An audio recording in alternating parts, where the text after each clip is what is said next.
Hemos estado estudiando ya Romanos, ya teníamos tiempo, lo volvemos a tomar, a retomar, y tenía en mente comenzar una serie distinta de lo que hemos estado viendo, por varias razones, ¿no? De hecho, al estudiar Romanos me he dado cuenta que han recibido ustedes muchísima teoría. En otras palabras, mucha enseñanza. Y bueno, gracias a Dios, mucho conocimiento. Pero también me he dado cuenta que hay poca práctica. Y se los digo de verdad, y creo que algunos ni siquiera han entendido cómo debe estar conformada la iglesia del Señor.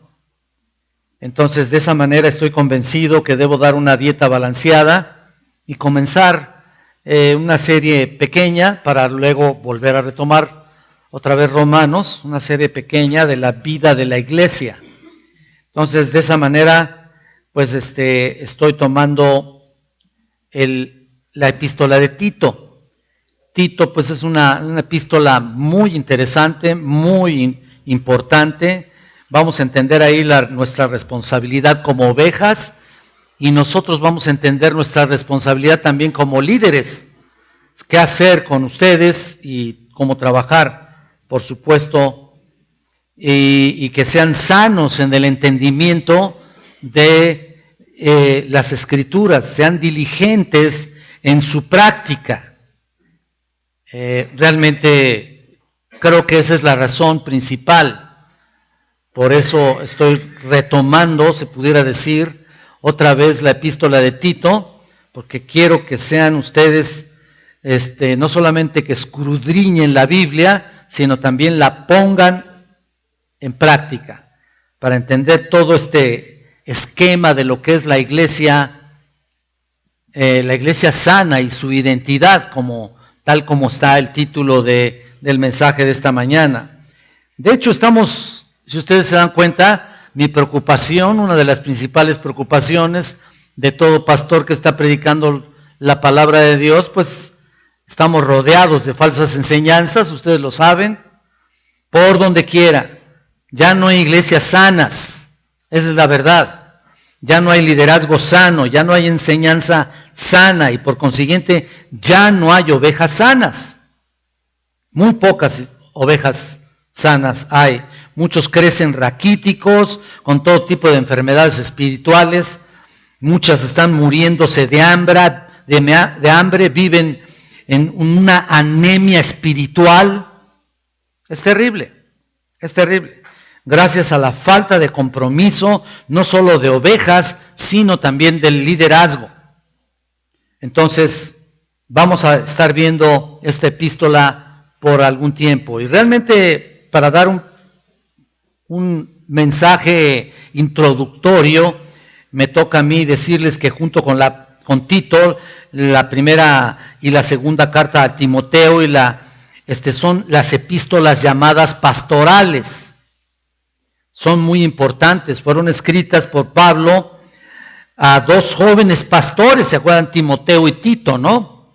Encontramos ahí instrucciones sobre cómo llevar a cabo la tarea de un pastor, cómo ser en cuanto a su personalidad, en cuanto a su identidad, y también cómo debe conducirse en el liderazgo en la iglesia local. Entonces hay mucho que aprender aquí. El énfasis principal de la epístola de Tito es realmente el evangelismo. Es otra área que también tenemos que poner echarlo a andar realmente. Dios Padre y Jesucristo y su Hijo regularmente se ven en esta epístola bajo la descripción del Salvador. Por lo tanto, es importante comunicarles esto. No sé si han notado esto al leer la epístola de Tito, pero por ejemplo, en el capítulo 1:3, si ustedes lo están viendo por ahí, al final dice Dios nuestro Salvador. Si ven en el versículo 4, la referencia es hacia nuestro Señor Jesucristo, donde dice el Señor Jesucristo nuestro Salvador. ¿Lo están viendo, no? Ok, si vamos al 2:10, vamos a ver que Dios es nuestro Salvador. También ahí lo están viendo. En el mismo capítulo, el versículo 13 dice Dios y Salvador Jesucristo. identificando a Jesús como divino y como Salvador. En el capítulo 3, versículo 4 dice nuestro Dios, nuestro Salvador también. Y en el versículo 6 dice Jesucristo, nuestro Salvador. Entonces, una y otra vez, el tema de la salvación, el tema del evangelismo aparece en esta epístola. Y es muy importante para mí el comunicarles, el enseñarles todo lo que aquí está escrito. Y por supuesto, ahí en el capítulo 2, del 1 al 14, el apóstol Pablo subraya de una manera muy importante, de una manera muy específica, realmente el plan de salvación. Ustedes lo van a ver. Pero vamos a leer, por ejemplo, leemos del versículo 11 al 14, pero vamos del capítulo 2, para que ustedes se den cuenta cómo estamos comenzando el panorama general de lo que es esta epístola tan importante del apóstol Pablo hacia Tito, del 11 al 40. Porque la gracia de Dios se ha manifestado para salvación a todos los hombres, enseñándonos que renunciando a la impiedad y a los deseos mundanos, vivamos en este siglo sobria, justa y piadosamente, aguardando la esperanza bienaventurada y la manifestación gloriosa de nuestro gran Dios y Salvador Jesucristo, quien se dio a sí mismo por nosotros para redimirnos de toda iniquidad y purificar para sí un pueblo propio celoso de buenas obras. ¿Lo ven? Esto habla y exhorta y reprende con toda autoridad, nadie te menosprecie. Realmente lo vamos a estar viendo a grandes rasgos la epístola, ¿no? El tema del evangelismo, como les digo, el tema de la salvación, es un tema que debe estar siempre presente en una iglesia. La salvación, el evangelismo. Y este es el tema principal también de la epístola. Y Tito, a ti como delegado apostólico, fue puesto en esta iglesia en Creta. Ustedes, si la han leído alguna vez la epístola, fue puesto ahí en Creta para servir en el ministerio, en varias iglesias ahí cercanas, por supuesto, y con muchas necesidades.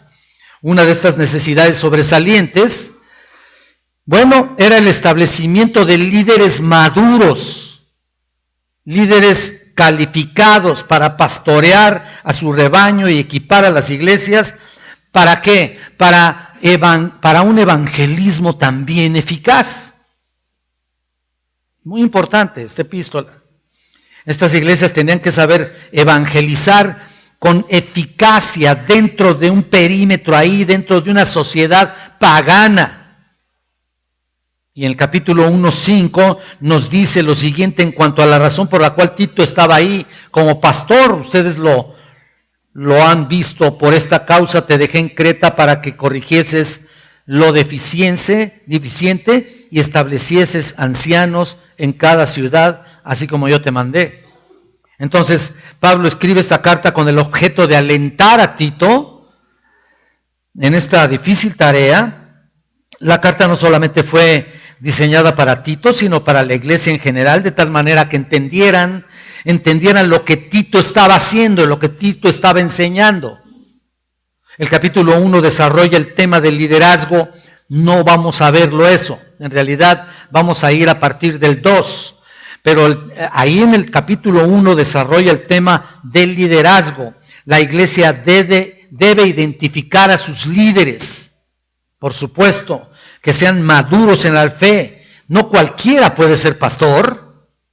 No porque haya deseos o ganas o un sentir X o determinado. No cualquiera puede ser pastor o anciano. De eso habla aquí el apóstol en esta epístola. Pero cuando llegamos al capítulo 2, ahí el enfoque cambia, fíjate, de los pastores a la congregación. Muy interesante eso. De los líderes a cada uno de los grupos que compone la iglesia local. O sea, de los líderes a cada uno de los grupos.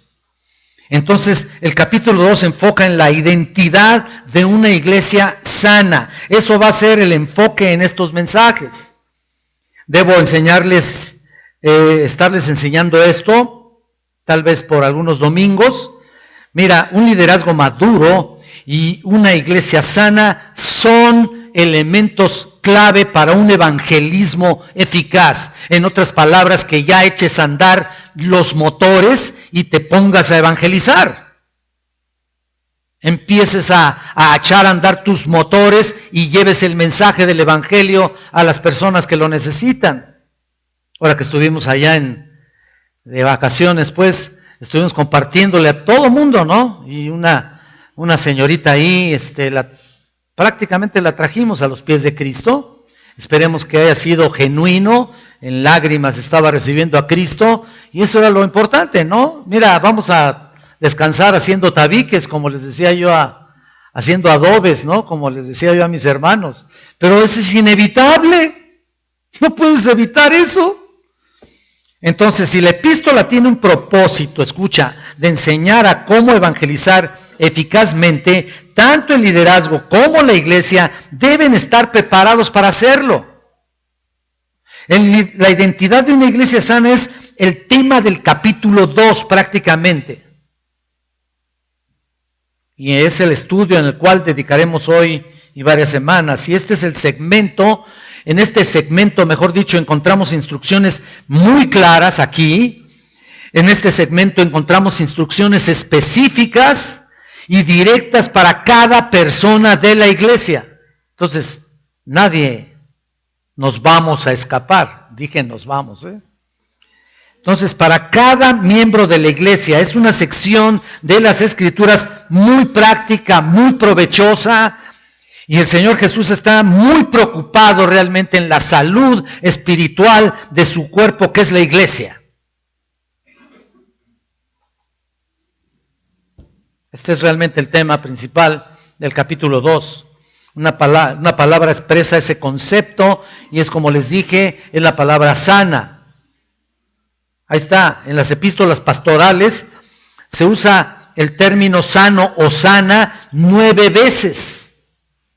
Imagínate si no, es importante. Y 5 veces en esta epístola en particular. Entonces Pablo hace hincapié en la necesidad de esa salud espiritual que debe tener la iglesia. El Señor está interesado en que la iglesia sea sana en doctrina. Procuramos que eso sea así, procuramos enseñar de tal manera que permanezca la iglesia sana en la doctrina y, por supuesto, en una vida que corresponda a esa vida saludable. ¿Qué es? Una vida de acción, una vida de obras, una vida de evangelismo, etcétera. Ambas están relacionadas. No solamente la doctrina es importante para nosotros, sino también lo que tú estás haciendo en particular. Por ejemplo, en el capítulo 1, versículo 9, habla de la doctrina sana y dice retenedor. ¿Lo estás viendo? Empieza así diciendo, retenedor de la palabra, refiriéndose a un anciano pastor que retenga la palabra. Mira, retenedor de la palabra, tal como ha sido enseñada, para que también pueda exhortar con sana enseñanza y convencer a los que contradicen. Entonces, enseñar la sana doctrina, y por supuesto es lo esencial aquí, para que nadie pueda contradecir lo que estás viviendo. Pero si ven una vida que no está acorde a lo que tú profesas, entonces van a contradecirlos, ¿no? Ahí está el punto.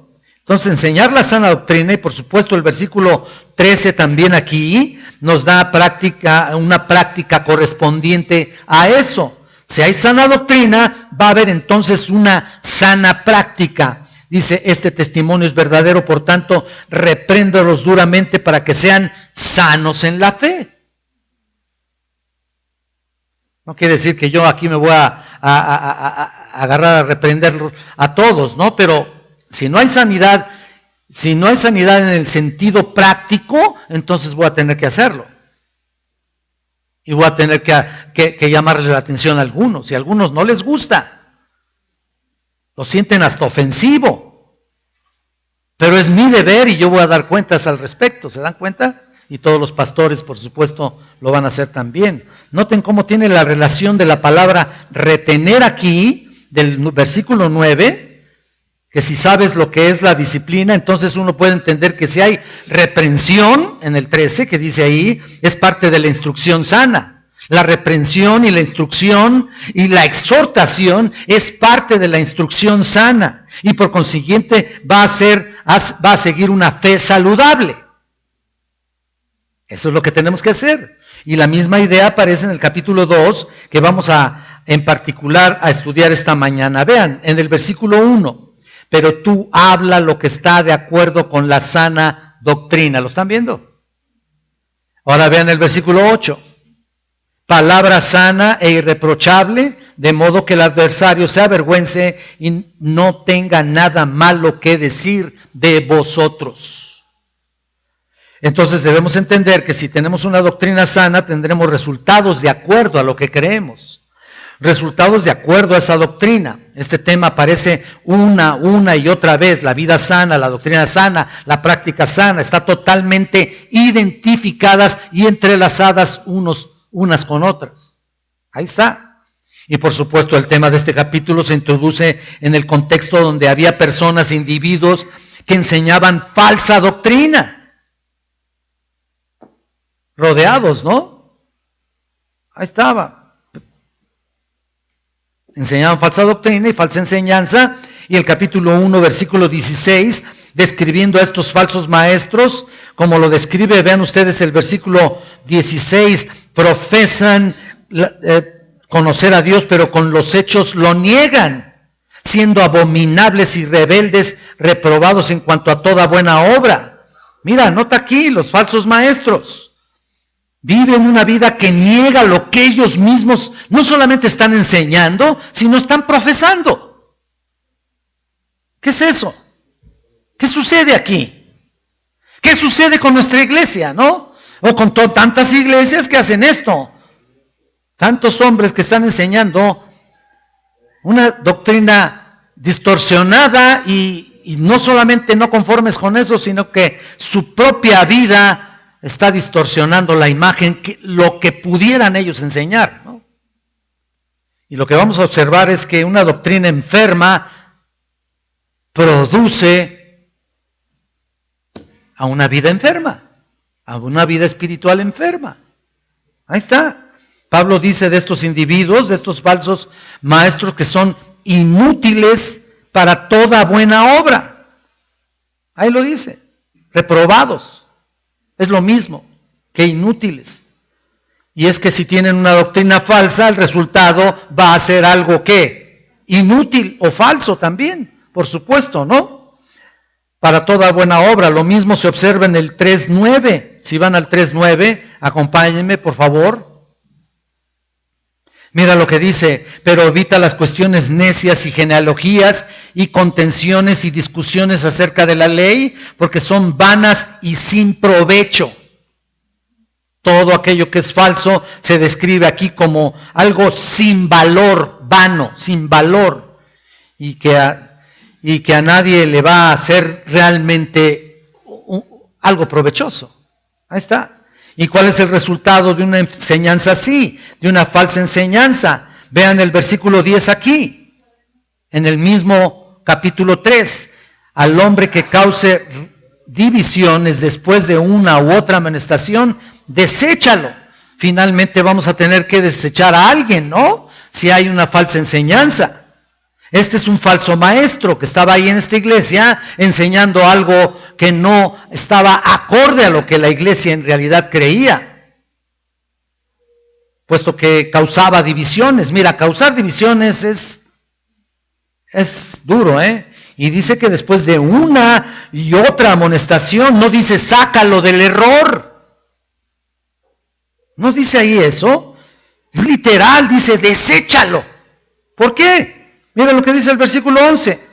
Sabiendo que el tal se ha pervertido y peca y está condenado por su propio juicio. ¿Lo estás viendo?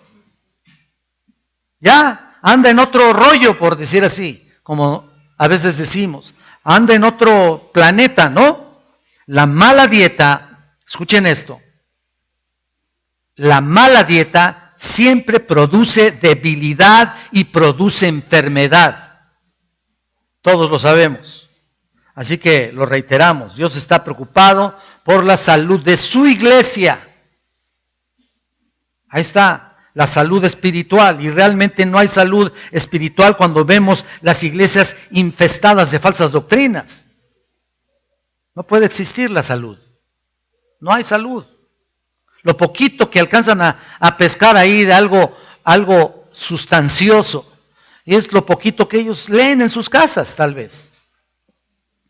Y en este capítulo vamos a estudiar áreas específicas de una vida sana, la vida sana de la congregación en sí. Vamos a ver y vamos a hablar de ancianos y ancianas y su conducta, pero ancianos y ancianas en el sentido de edad, su conducta, como miembros también, como los miembros de la iglesia. Y vamos a hablar también de la conducta de hombres y mujeres jóvenes.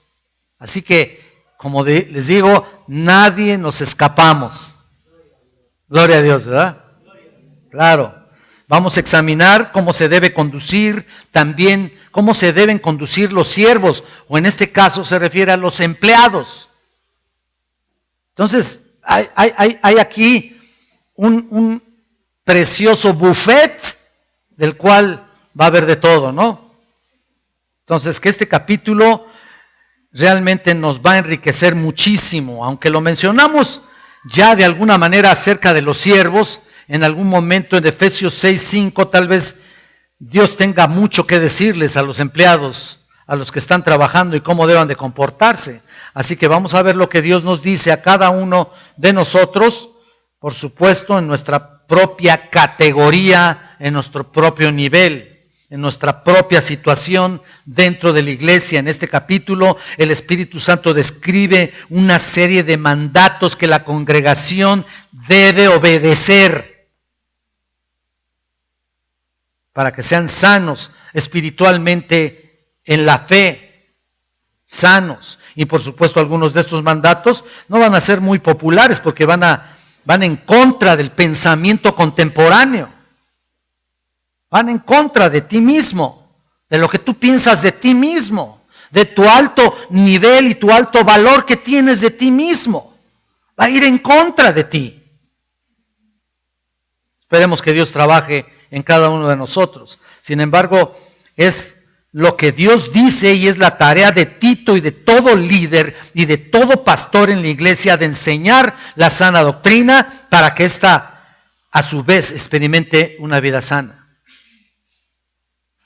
Para comenzar, entonces, vamos a ver a manera de introducción el versículo 1 del capítulo 2. 2:1 de Tito.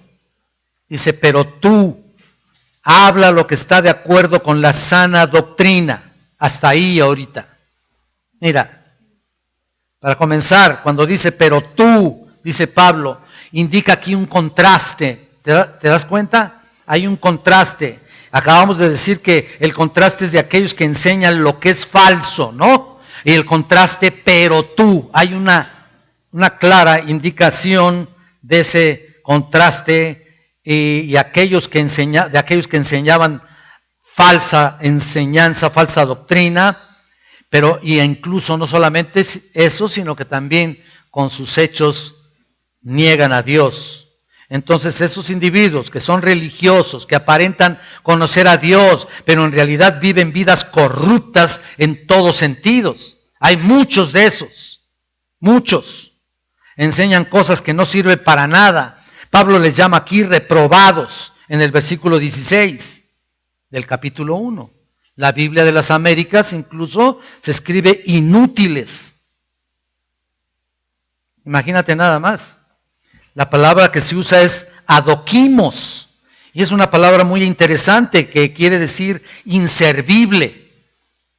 Inútiles es inservible.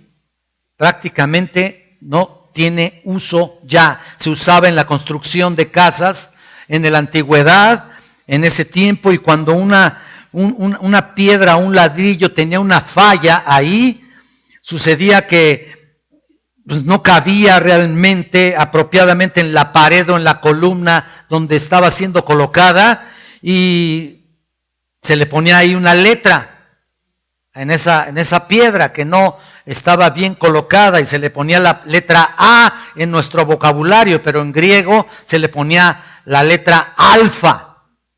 ¿Te das cuenta? Y eso significaba que era, o quería decir, adoquinos. En otras palabras, inservible, inútil, reprobada esa piedra que está ahí. A ver cómo le haces, pero la sacas, ¿no? ¿Te das cuenta? Hay que descartarla inmediatamente. Pero ya está pero bien incrustada. Pues a ver cómo le haces, ¿eh? Y eso era la tarea de los pastores y la tarea de los líderes en particular para descartar una piedra de tal naturaleza. Y esta es la imagen de un falso maestro, por supuesto. Y en contraste Pablo dice, pero tú, dice ahí, Tito, si eres útil, mira, en cuanto a ti, dice Pablo, habla lo que está de acuerdo a la sana doctrina. ¿Te das cuenta del contraste? Muy claro, aquí Pablo está diciendo o está haciendo que se debe enseñar todo aquello que es práctico, aquello que tiene aplicación en tu vida, aquello que es auténtico, que es genuino y que va a ser un provecho para ti, y que no solamente sabemos que va a ser un provecho inigualable para tu vida, sino también te vas a poner a hacer lo que se te ha dicho.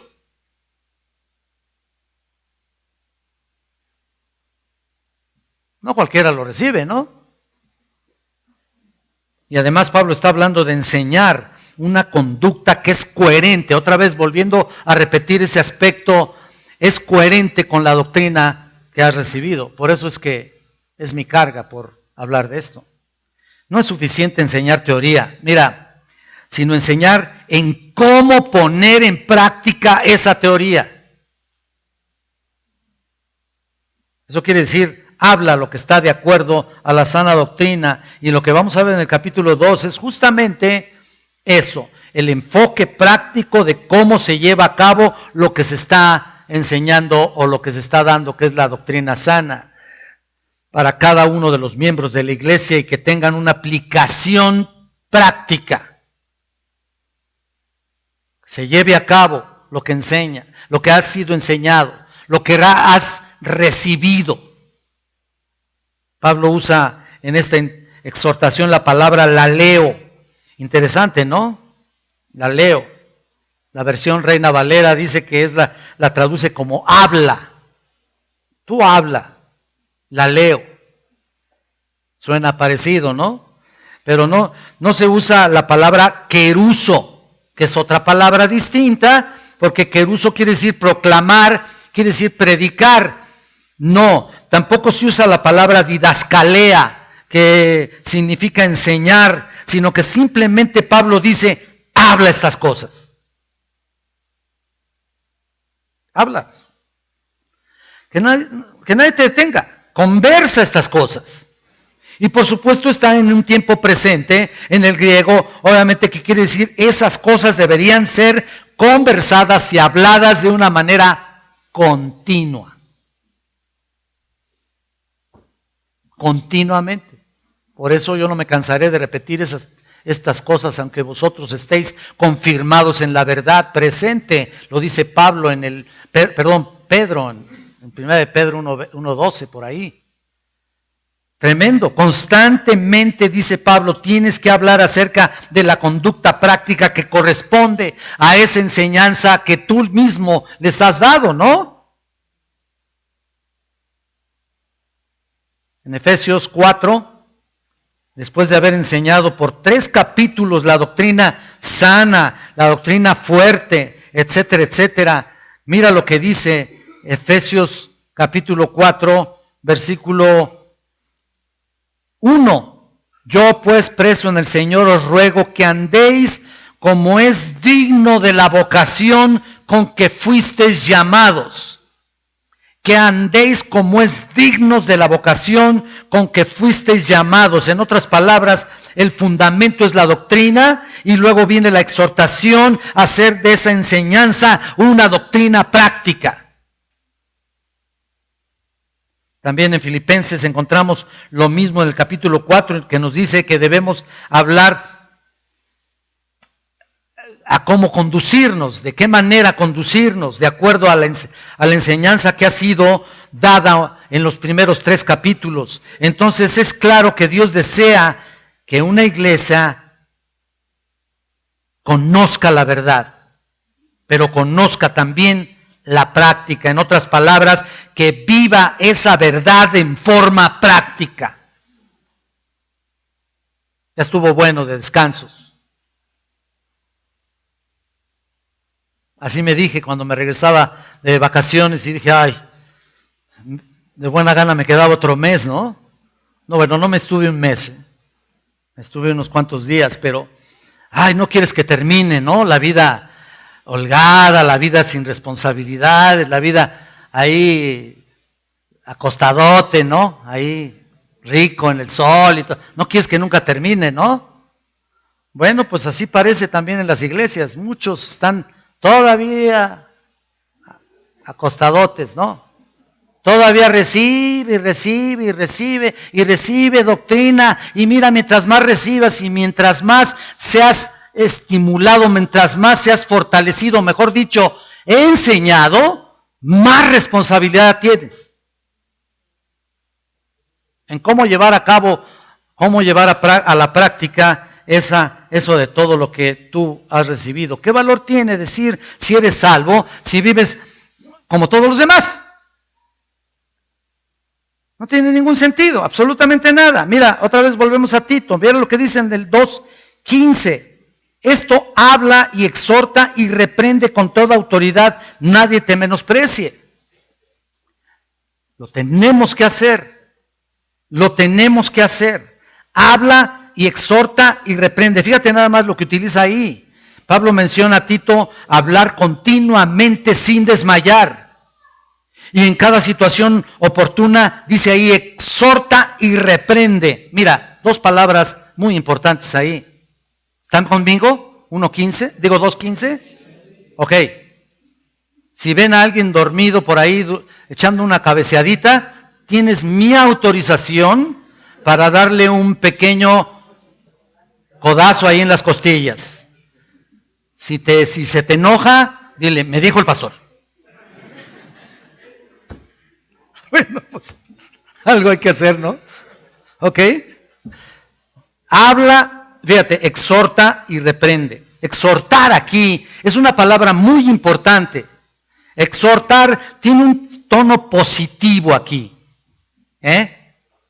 Cuando dice alguien, te voy a exhortar de algo, entonces como que se ponen ahí a temblar. No, exhortar tiene un sentido positivo.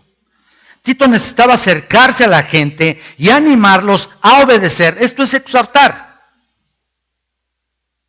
Y lo debe hacer continuamente. Ahora, si no obedecían, tenía que pasar a la siguiente fase. Y no es que me guste mucho, pero a veces se tiene que hacer. Hay algunos que ni reprendiéndolos, Esa es la verdad. Ni reprendiéndolos. Aquí la otra palabra es reprender, que es un tono más fuerte. Dice, cuando no obedezcan, repréndelos. Y esta palabra tiene la idea de confrontar cara a cara cuando alguien se desvía. No es conveniente ver a alguien que persevera en una doctrina equivocada y dejarlo ir y olvidarse de él. No. Esa no es una actitud correcta. Si alguien está mal, dice aquí Pablo a Tito, exhorta y reprende. Cuando la persona o los individuos no están viviendo en obediencia, cuando el ministerio no se está haciendo bien, hay que exhortar, hay que reprender si es necesario. Tito tenía que hablar de todo esto después de ver todo lo que estaba pasando, y lo decía desde el púlpito, en conversaciones privadas, en público, en las casas. Tenía que hablar los estándares de conducta que Dios demanda de su pueblo, tenía que animarles a obedecer, y cuando no obedecían tenía que aplicar la reprensión. Noten el tono de enseñanza que dice aquí también. Vean, en el mismo versículo 15, 2:15.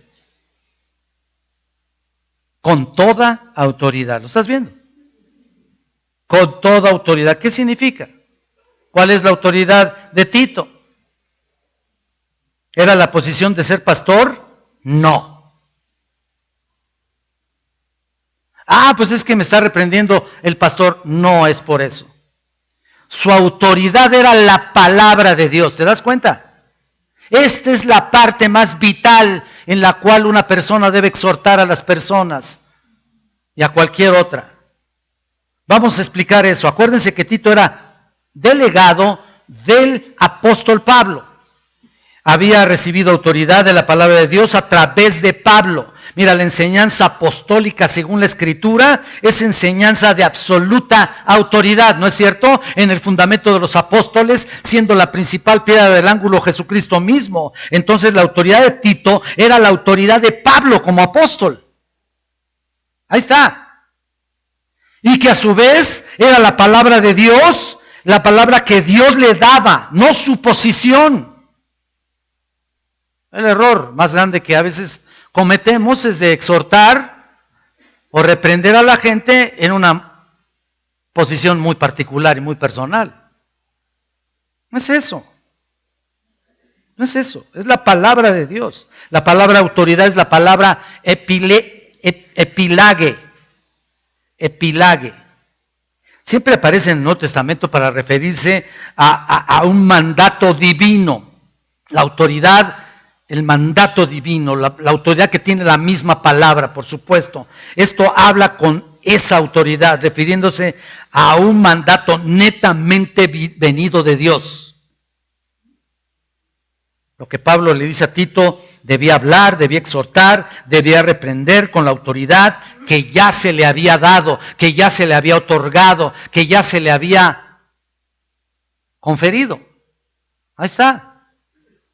Entonces el capítulo 2 aquí tiene una serie de mandatos divinos ahí que Tito tenía que comunicar. Y vean, al final del versículo, en el 2:15, también aquí Pablo añade una frase muy interesante, que quisiera tocarla en este momento. Dice, nadie te menosprecie. ¿Lo estás viendo? Nadie. Acordémonos que Tito también era joven, era así como Timoteo. Bueno, joven en un sentido de ministración, ¿no? Hablando de los ministros, básicamente ahí hubo personas que ponían a Timoteo cuando fue llamado por Pablo como de 17, 18 años. No era así, realmente no. Debió tener alrededor de 26, 27 años. Y ya a estas alturas Tito tendría unos 36. Ya no era tan niño, ¿no? Ni tan jovencito, pero joven para el ministerio, claro que sí. Muy joven para el ministerio. Y algunos oyentes tal vez tenían la tendencia pues, de menospreciar su liderazgo por lo mismo. ¿Te das cuenta? Pero Tito enseñaba en el nombre del Señor, con la autoridad de Dios, le había otorgado por medio de su palabra que nadie te menosprecie. Y es un término muy importante. Nadie tenía el derecho de socavar la enseñanza bíblica que Tito estaba dando en esa iglesia. Entonces la Biblia, mira, no es un libro de sugerencias, para nada. La Biblia no es una lista de alternativas u opciones, no. No. Dios no habla para escucharse a sí mismo. ¿Te das cuenta? No ese es el punto. Recuerden que en 1 Timoteo, lo que Pablo le dice a Timoteo en el capítulo 4:11, no vamos a verlo, esto manda y enseña. ¿Te acuerdas lo que estaba diciendo ahí? 1 Timoteo 4:11. Manda y enseña. Mira, ahí no está diciendo, sugiéreles, ¿no? Ahí no está diciendo, diles a ver si hay oportunidad de que lo hagan. No, manda y enseña. No hables como si fuera una posibilidad, porque es un mandamiento de Dios. No permitas que nadie menosprecie lo que estás enseñando. La palabra menospreciar es la palabra perifroneo. Perifroneo. Dos aspectos ahí muy interesantes y muy importantes. ¿Por qué lo digo? Es la combinación de una preposición ahí, peri, de donde sacamos, por ejemplo, la palabra periférico, ¿no? o perímetro, que significa andar alrededor o circundar, gracias Elías, por las orillas. Un periférico es un eje vial que va por las afueras de la ciudad, como el nuestro. Bueno, se supone, ¿verdad? Ya se metieron hasta el centro. Pero entonces la palabra froneo, también que combina con peri, quiere decir pensar. Froneo, pensar. Entonces lo que Pablo está diciendo a Tito literalmente, no dejes que nadie te menosprecie, está diciendo, no dejes que nadie te dé la vuelta de lo que dices. Bueno, que nadie busque pretextos dando la vuelta a los pensamientos que estás diciendo, que estás expresando, o incluso a la reprensión, por supuesto, o a la exhortación en su caso, de lo que estás dándole a los hermanos. Que nadie te menosprecie. ¿Habrá quien lo haga? Claro que sí. Y no precisamente en el momento, No crean ustedes que en el momento, no, a mí no. Me ha tocado así también, Exhortas a la persona o hasta la reprendes y no. Te dan, pero no una vuelta al periférico, le dan 20 vueltas. Adiós, no. ¿Qué es eso? Qué terrible. Y hay otros que no lo dicen, pero te la dan. Como dicen, te dan el avión, pues es lo mismo. Te dan el avionazo, dicen, ¿no? Pues sí, nomás te traen revoloteando el asunto, pero nunca hacen caso de lo que les dices.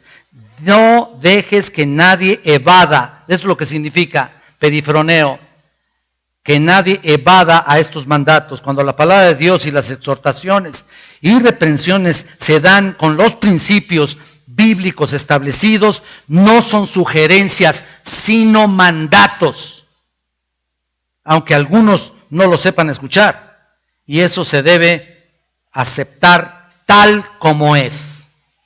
Y Pablo le dice a Tito, no permitas que te den vueltas acerca de eso. Yo fui enseñado a dos actitudes muy importantes. Cuando me exhortaban y tenían razón, me humillaba. Cuando me exhortaban y no tenían razón, me humillaba. Sea cual sea, porque Dios es tu justicia, ¿no? Entonces, finalmente, tengan o no tengan razón para exhortarte, de todas maneras, recíbelo con humildad, cerradita tu boca, sin comentarlo a nadie más que con el Señor. Cerradita tu boca en humildad y ya.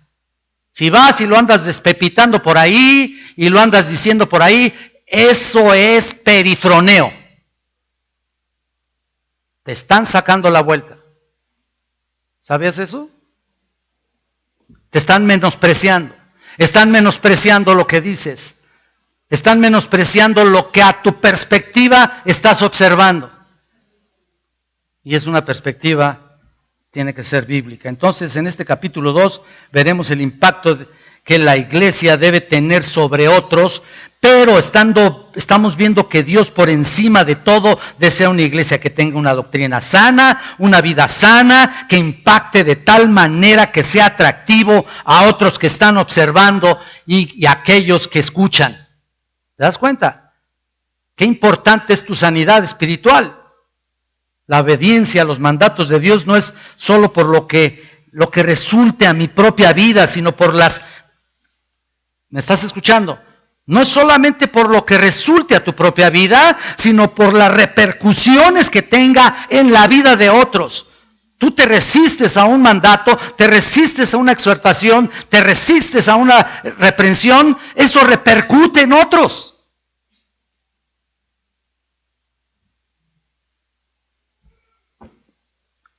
¿Y qué pasa? ¿Qué es eso? Ustedes díganmelo. ¿Qué es? Aparte de sacarle la vuelta, ¿no? ¿Qué es? Es rebeldía, exactamente, desobediencia. Existen en este capítulo 3 frases que indican propósito que quisiéramos subrayar esta mañana. Estas frases se encuentran en los versículos 5, 8 y 10 del capítulo 2. La primera frase que nos hace notar, o sea, en el 5, sed prudentes, castas, cuidadosas de su casa, etcétera, etcétera. En el 8, palabra sana y que el adversario se avergüence y no tenga nada malo que decir de vosotros. Y por supuesto en el 10, no defraudando, sino mostrándose fieles en todo. Mira, la primera frase que nos hace notar, para que la palabra de Dios no sea blasfemada. Bueno, ese es el resultado de, desgraciadamente, a luego no ser prudentes, cuidadosos o cuidadosas de su casa. Ahí hablando de un cierto sector de la iglesia, pero no vamos a meternos en eso. Simplemente el versículo 5, quiero que noten, para que la palabra de Dios no sea blasfemada, en relación a lo que estoy diciendo. Estamos hablando del impacto de una iglesia sana sobre otros, y esta es la razón que se nos da, que la palabra de Dios no sea blasfemada, no sea menoscabada, que no se le dé al adversario la oportunidad de maldecir al adversario, que la gente finalmente no esté criticando por eso, que la gente no lo rechace o se burle de ella por causa de la impiedad en la vida de aquellos que se llaman cristianos. ¿Ven lo que está diciendo aquí? Nuestra manera de vivir determina, vuelvo a repetirlo, determina la manera en la que la gente reacciona a la palabra de Dios. Por eso es tan importante el testimonio. ¿Cuánta gente hoy se ríe, se burla del evangelio, del cristianismo, por causa del terrible testimonio de otros? Incluso de algunos líderes de la iglesia, de algunos evangelistas ahí que han caído en inmoralidad o algún tipo de pecado. Un cristiano, o sea, un cónyuge cristiano puede causar que su esposo o su esposa acepte o rechace el evangelio por el testimonio que él dé en su hogar.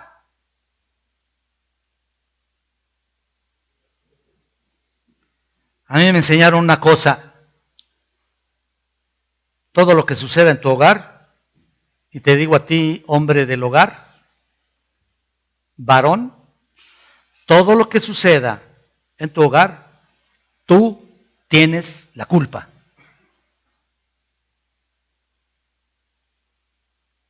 Porque es tu liderazgo. Y por eso los malos testimonios, las mujeres no quieren saber nada. O al revés, los malos testimonios de ellas, los varones no quieren saber nada. Analiza, piensa. El problema de un matrimonio es los dos, nunca es uno solo.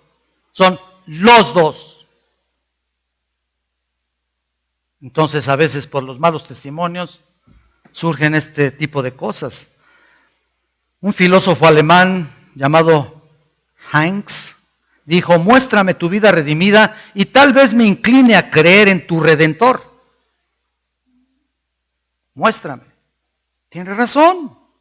La importancia del testimonio es a veces trascendental. La integridad del evangelio está ligada a la integridad de la vida de aquellos que la profesan.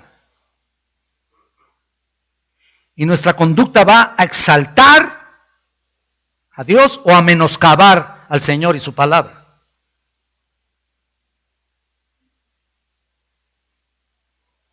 El Señor nos enseña, recuerdas en el capítulo 5 de Mateo 16, no lo busques: así alumbre vuestra luz delante de los hombres para que vean vuestras buenas obras y glorifiquen. ¿Lo ves? Glorifiquen a vuestro Padre que está en los cielos. Las buenas obras de un creyente hace que la gente glorifique el nombre de Dios, y Pablo lo expresa de esta manera. Vean en 2 de Corintios, en el capítulo 3, versículos 2 y 3. 3, 2 y 3.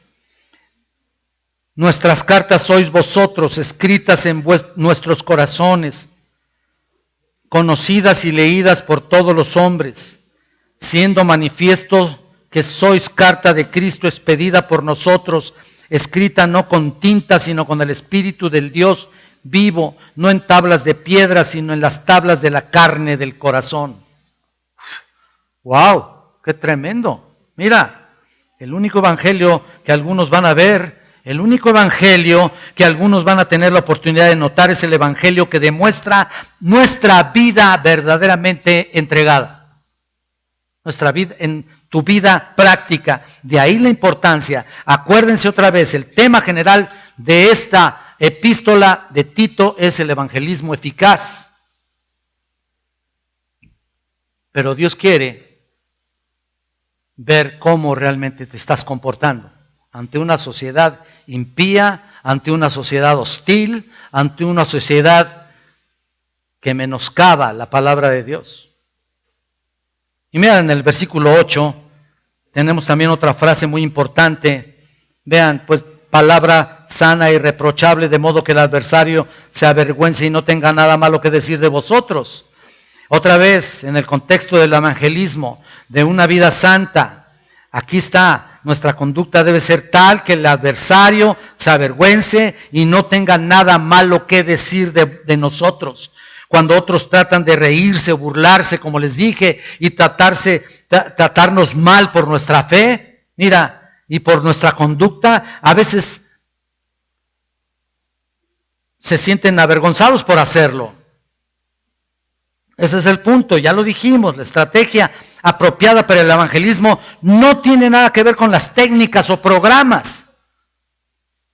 No tiene nada que ver con lo que, por mucho que trates de armar ahí un programa estratégico o algo ingenioso de tal manera que la gente venga al Señor. Muchas iglesias así lo hacen.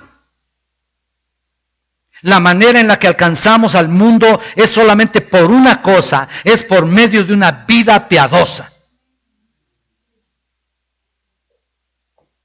Eso es lo que impacta, una vida que inspira credibilidad al mensaje que estás diciendo, que estás haciendo, que estás hablando, el mensaje del evangelio. ¿Qué inspira tu vida para que otros vengan al evangelio? Mira lo que dice Pedro, vamos a primera de Pedro en capítulo 2. Primera de Pedro capítulo 2, mira lo que dice en el versículo 11 y 12. Muy interesante esta parte. 11. Amados, yo os ruego como extranjeros y peregrinos que os abstengáis de los deseos carnales que batallan contra el alma, manteniendo buena vuestra manera de vivir entre los gentiles, para que en lo que murmuran de vosotros como de malhechores, glorifiquen a Dios en el día de la visitación al considerar vuestras buenas obras. Ahí está. Este es el punto. Debemos vivir de tal manera que la gente vuelva a Dios, se entregue a Dios, se conviertan, estén listos para recibirle y recibirle también cuando Él venga en el día de la visitación. Es lo que dice aquí. Finalmente, para este día hay una tercera frase que tiene un propósito. Regresen a Tito, por favor, y vean el versículo 10. Estamos en el 2 todavía, capítulo 2. Mira, esta tercera frase tiene un propósito. Hoy queremos verlo, se encuentra en el versículo 10. No defraudando, sino mostrándose fieles en todos, para que en todo adornen la doctrina de Dios nuestro Salvador. Tú dices, ¿qué es eso? Mira, de un tono negativo en la primera frase, ahora pasamos a un tono positivo del testimonio de una vida santa. Tenemos que adornar la doctrina que creemos. Esa es la parte medular de este versículo, por supuesto, adornar la doctrina. ¿Cómo lo hacemos? Bueno, hagamos esta pregunta. Hagámonos esta pregunta. ¿Estamos tratando de decir que Dios es poderoso? ¿Cuál es nuestra razón principal para comunicar al mundo lo que creemos? Les comunicamos que Dios es soberano, omnipotente, omnisciente, omnipresente. Bueno, todo eso es verdad, pero lo principal que queremos comunicar es que Dios es Salvador. Lo que dice aquí. Pero ¿cómo podemos adornar la doctrina de la salvación? Decir que Dios es Salvador si no demostramos que hemos sido salvados. No tiene caso, ¿verdad? Ese es el punto. ¿Para qué hablar entonces? ¿Qué caso tiene? Si yo les digo que tengo un excelente peluquero, es un ejemplo, debes ir a ese peluquero, por supuesto, pero si ves mi cabeza que parece que me explotó un boiler ahí, las greñas que traigo, y dices que tienes un buen peluquero, pues, ustedes van a decir, oye, no, por más que me hable de su peluquero que es muy bueno, pues ¿para qué escucharlo, no? Vele la cabezota que trae, ¿no? Ese peluquero que recomienda no sirve para nada.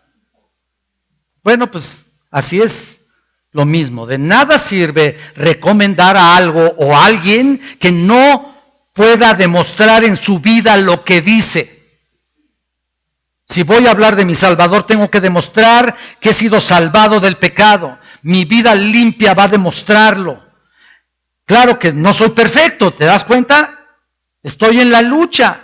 Estoy caminando por este valle de sombras, por este valle de tentaciones, valle de pruebas. No soy perfecto, pero no soy lo que era antes. Eso es lo principal, ¿te das cuenta? Ese es el punto. No soy perfecto, pero no soy lo que era antes. Y eso es lo que la gente debe ver. El progreso en mi vida. Y por su gracia estoy creciendo en el conocimiento de Dios y en su palabra, lo cual me está transformando, ¿qué? Día a día, ¿te das cuenta? Estoy en el proceso de la santificación y eso es lo que deben observar en ti, en mí, cada día, en tu propio hogar, con la propia gente con la que caminas, con la que andas, con la que vives. Eso es adornar la doctrina del Evangelio.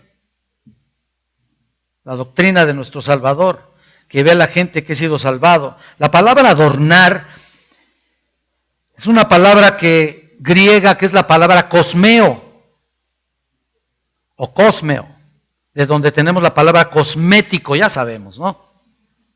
Ya sabemos para qué sirven los cosméticos, ¿no? El cosmético tiene como propósito crear belleza, ¿no? Transformar de caos a algo bello. No estoy diciendo nada, no estoy diciendo. Y muchas damas hacen eso, muy bien lo hacen. Cuando se levantan y se miran en el espejo dicen, no, sí necesito cosmeo.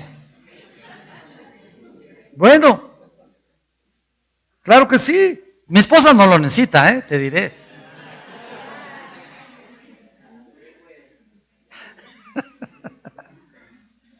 No, de veras, de veras. De los años que llevamos de casados, 40 años de casados, nunca la he visto ni siquiera hinchada, Nada más que ella sí se ve en espejos y dice. También cuando me veo en el espejo yo digo, ay, Dios mío. Pero yo no me voy a poner cosméticos, se los puedo asegurar. No. Miren, en todo caso andamos nomás cosmeticando, ¿no?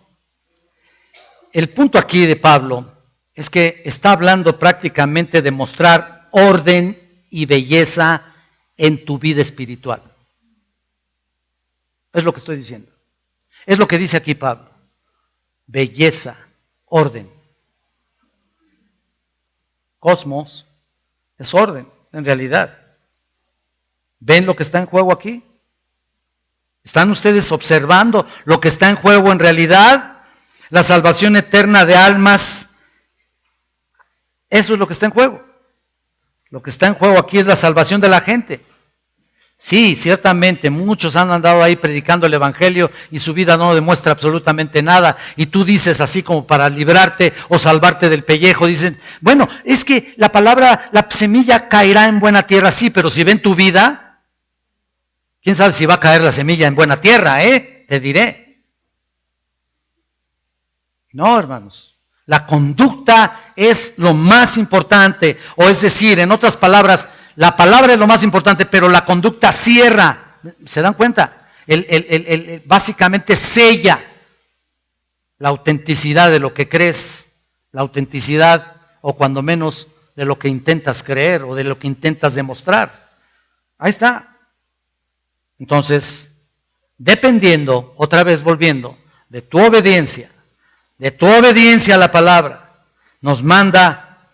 que nos manda cada día a tu corazón, a tu mente, o atraemos o repelemos. ¿Te das cuenta de eso?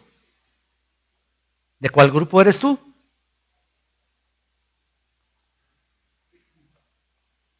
Todo depende de nuestra conducta. Lo que creemos está ligado a cómo vivimos, ya lo dijimos.